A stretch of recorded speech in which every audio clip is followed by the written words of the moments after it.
Hello, I'm Derek John Johnson. In today's video, I'm going to be talking a little bit about why not supporting the t3rfs is so important to me. Well, major reasons because they have literally outwardly endorsed genocide or mass imprisonment of specifically biological men, which includes cis men and trans women, and judging from the way gender criticals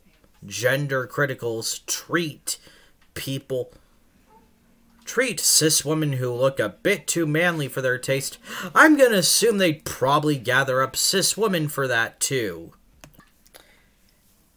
And a lot of you might be saying, oh, you have no... They literally have years upon years of posting this shit in their forums when they didn't think anybody else was looking. Julie Bindel herself has outwardly stated she thinks men should be forced into cages. Literally, the only reason they stopped outwardly saying it was because it was costing them members and good publicity. The only reason they stopped saying it isn't because they don't believe it or they don't want to do it. It was so they could rebrand themselves as gender critical and bring in more garden variety transphobes and other people to indoctrinate into their hateful message. You see, Bill from Texas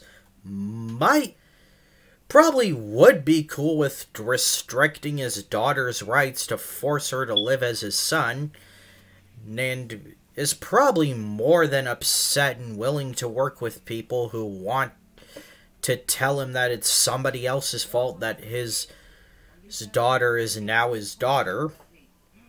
But he might not be on board with the whole literally throwing him into a furnace or locking him in a cage for life to reprogram him thing. Might be a bit much for him, but if he can just sweep all that stuff under the rug and then only focus on the whole transphobia thing, Bill from Texas would be more than glad to join your cause and bow down at your ideology. Another thing is that they actively fight to stop trans rights through manipulation and outright lying at times. A good example of this is Kirabel, somebody who had the sob story of is a detransitioner who, I'll admit, probably does have some genuine pain. And I do feel bad for them about that. I'm not quite sure their pronouns, so I'm just going to use they, them. Who the t3rfs basically took and manipulated into thinking that detransitioning was this big thing and the trans clinics were trying to trans children, and basically used her story for publicity. However, what they'll forget to leave out is that the clinics were only doing that because she came to them and was outright stating that she was suicidal. Oh, sorry, fell back into she. They were suicidal and were going to kill themselves if they didn't get these hormones. Like, what the fuck was the clinic supposed to do? Let you go jump in front of a train? They'll also talk about how hormones and surgeries are being used on 5-year-olds, which, no, is not happening, and don't even get me started on ridiculous pink pilling. Well, yes, some toxic and abusive trans people might try to push people into an identity they don't feel comfortable with. I guarantee you that's probably a very small minority, and most of us actually don't do that. Another thing is that their ideology is not only extremely misandrist and transphobic, but also incredibly misogynistic. Multiple times, anytime a woman appears even slightly manly or has done anything bad, they'll instantly jump on the train to call her a trans and talk about how she's just secretly a he that's ruining womanhood. They also pretty much, after years of feminists actually trying to fight to be seen as more than just walking breeding machines with functioning brains, to be seen as nothing more than that, constantly talking about how they can have children and that makes them real women. As somebody who has actually known people who are infertile, fuck that shit right now. There are plenty of cis women who struggle to have children. There are trans women who actually can get other people pregnant. There are trans men who can still give birth. A woman should be seen as more than just a womb to pop out babies.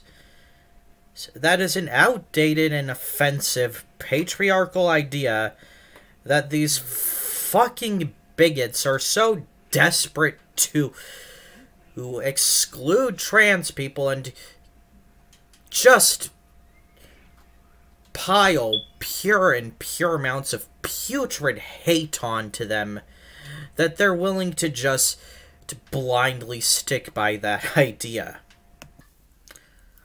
Womanhood should be more than just giving birth to babies or having a pussy that gets wet naturally. They also support the extremely dangerous idea, in my opinion, that men are just biologically wired to be evil and rapist and stuff.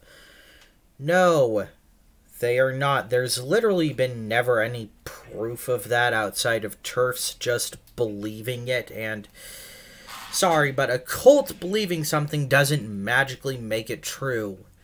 The people in Heaven's Gate weren't taken off to an alien planet when they drank the poison Kool-Aid.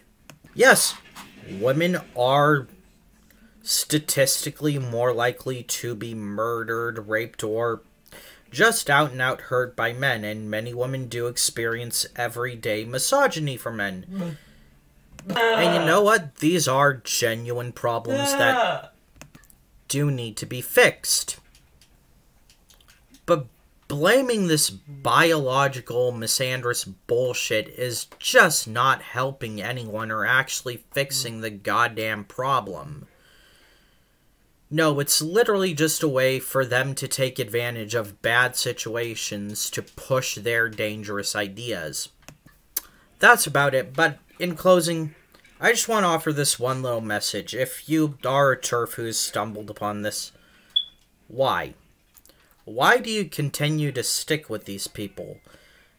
Is being a real woman really worth that much to you that you're willing to stick with people who see you as nothing more than another body to throw onto the pyre? You're another person to sacrifice when the time comes. They don't care about you, and they never have. They just see you as somebody to radicalize and take advantage of. And here's the thing, I've been in these extremist groups before. I get the feeling of community that comes with it.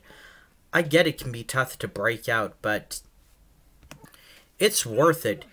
You're more than just some walking womb on legs. You're more than just somebody who's been indoctrinated. You're a person. You have friends, family, people you care about. You have movies you enjoy. You have music you like to listen to. You laugh, you cry, you have joy. Don't throw this all away just because you're scared of losing something special, because here's the thing. Whether or not trans women exist, which they do, you're still a woman. You still exist. And here in the real world, there's going to be plenty of people who care about you and want to help you and laugh with you and cry with you without trying to brainwash you into an extremely fucked up worldview. So if you're thinking about a part of gender critical ideology, if you're thinking about leaving, do it. even if you lose the community, trust me, it's worth it. They weren't that much to you aside from people who just saw you as someone to take advantage of in the first place. Well, that's video for today. Bye.